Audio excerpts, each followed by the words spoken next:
Assalamualaikum dan salam sejahtera. Saya Nur Safinas dan saya Ahmad Hakim, wartawan cilik yang merisau saluran informasi anda.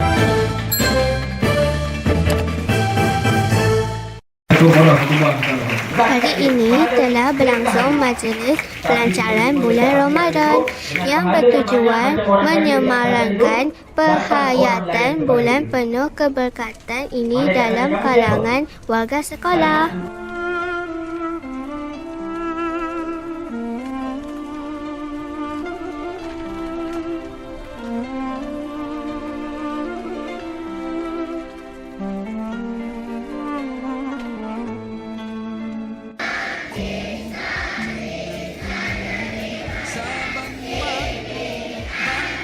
Benda yang dah keluar, kita senyum balik pasang.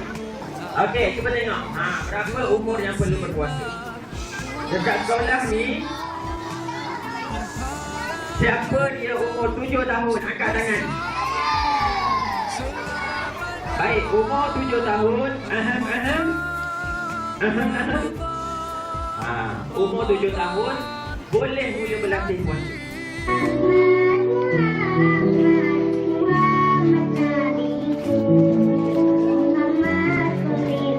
Jemputan.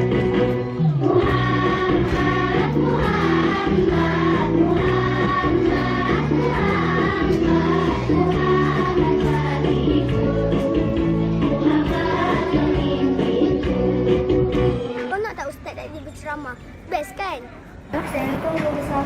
Assalamualaikum warahmatullahi wabarakatuh. Apakah harapan Guru Besar pada hari ini? Ya. Okey, berkaitan yang pertama sekali berkaitan tentang kita punya program Ihya Ramadan ni. Harapan saya mudah-mudahan apa yang kita rancang tu dari segi program permulaannya hingga ke akhir Ramadan nanti bila akan dilaksanakan dengan baik. Pasti banyak program tadarus lah. Jadi masa semua mengambil kesempatan mengumpul banyak pahala lah kan. Kerana ganjaran untuk baca Al-Quran pada bulan Ramadan khasnya banyak.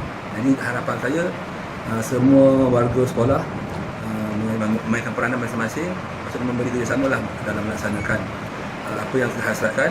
Dan untuk murid-murid juga yang kita laksanakan tentang nilam Ramadan tu.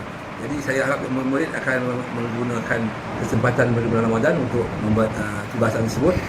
Di samping tadi kita pun ada satu ceramah yang berkaitan yang kita disampaikan tentang amalan selawat. Itu juga kita akan perkasakan dan akan jadikan satu amalan lah di sekolah.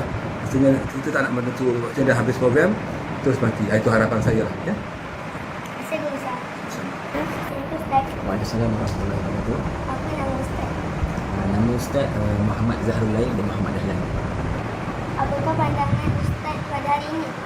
Baik, pandangan Ustaz pada program yang baru selesai tadi, Ustaz boleh rumuskan program tadi memberi sambutan yang baik daripada pelajar-pelajar sendiri. Sebab kesemua pelajar memberi tumpuan, memberi kerjasama, dan kesemuanya Ustaz nampak pelajar-pelajar ni ada harapan lah untuk kita bimbing dan bina balik sasiah mereka. Dan insyaAllah semoga Ustaz doakan kepada pelajar sekolah Sultan Abdul Aziz ni menjadi generasi umarok dan ulama di Malaysia. Amin ya rabbal alamin. Terima kasih Ustaz. Sama-sama. Saya nak interview beberapa orang murid tentang perasaan dan amalan mereka akan buat pada bulan Ramadan. Jom kita. Saya rasa gembira.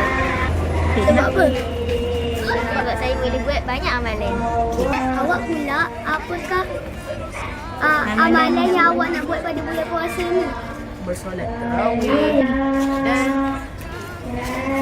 mengaji, membaca Al-Quran. Saya nak tanya Mek Pokok, apa perasaannya? Hai.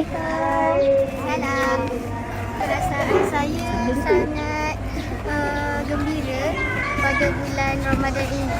Sebab kami boleh buat amalan, banyak amalan yang boleh buat.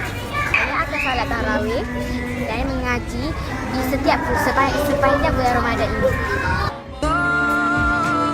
3. Saja daripada kami melaporkan channel TV Stars. Bye.